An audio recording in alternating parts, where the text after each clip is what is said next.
Okay, teachers, it's that time of year again. It's time for a lockdown drill.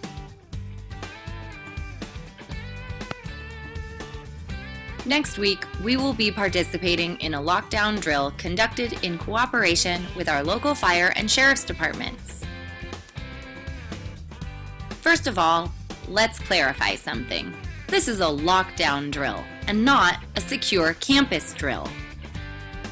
You might be asking, what's the difference? Here's the difference. When we call for a secure campus, it means that we bring students inside, lock the doors, and enforce a no entry, no leave policy. However, during a secure campus, we can still continue instruction, and it does not indicate that we are in threat of imminent danger. A lockdown, by contrast, means that there is a threat of imminent danger very near to our campus or on school grounds. A lockdown requires students to be brought in lockable rooms, doors are locked, lights are off, and students move to a safe wall.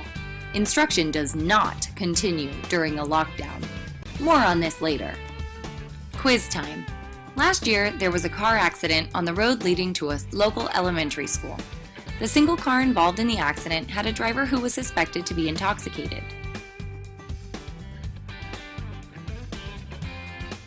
The school administrators called the sheriff's department to inquire about the need for a lockdown or secure campus.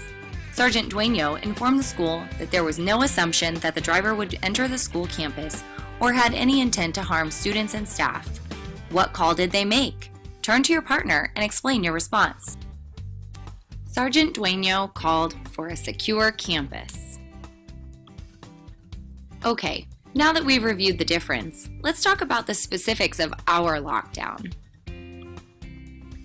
First of all, the lockdown drill does not need to be a surprise to students. Practice with them in a calm setting with no alarms ringing and no worry of real danger. It better prepares them to respond appropriately if the need ever arises. Teach your students to enter any nearby classroom when a lockdown is announced. The auditorium is not as secure as a classroom, so it should be avoided when possible.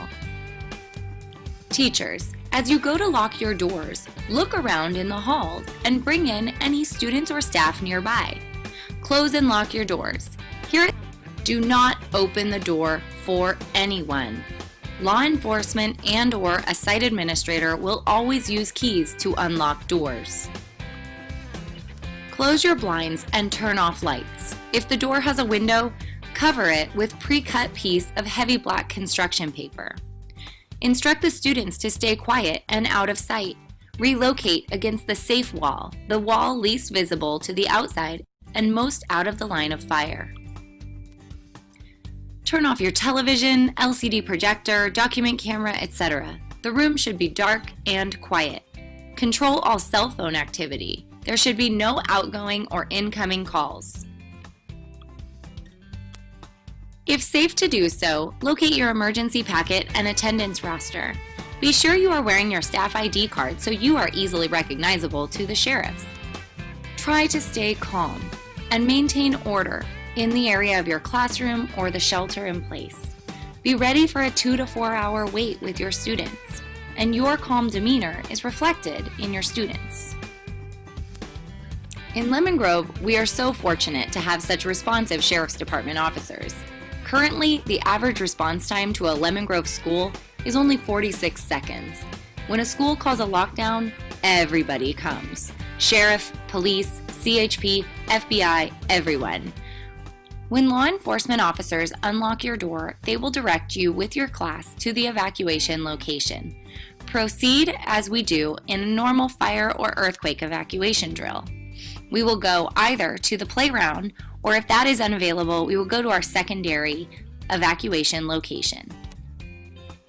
Any school emergency can be a really traumatizing event for our students and staff. Please read over the packet in front of you. It could save a life. Created using Powtoon.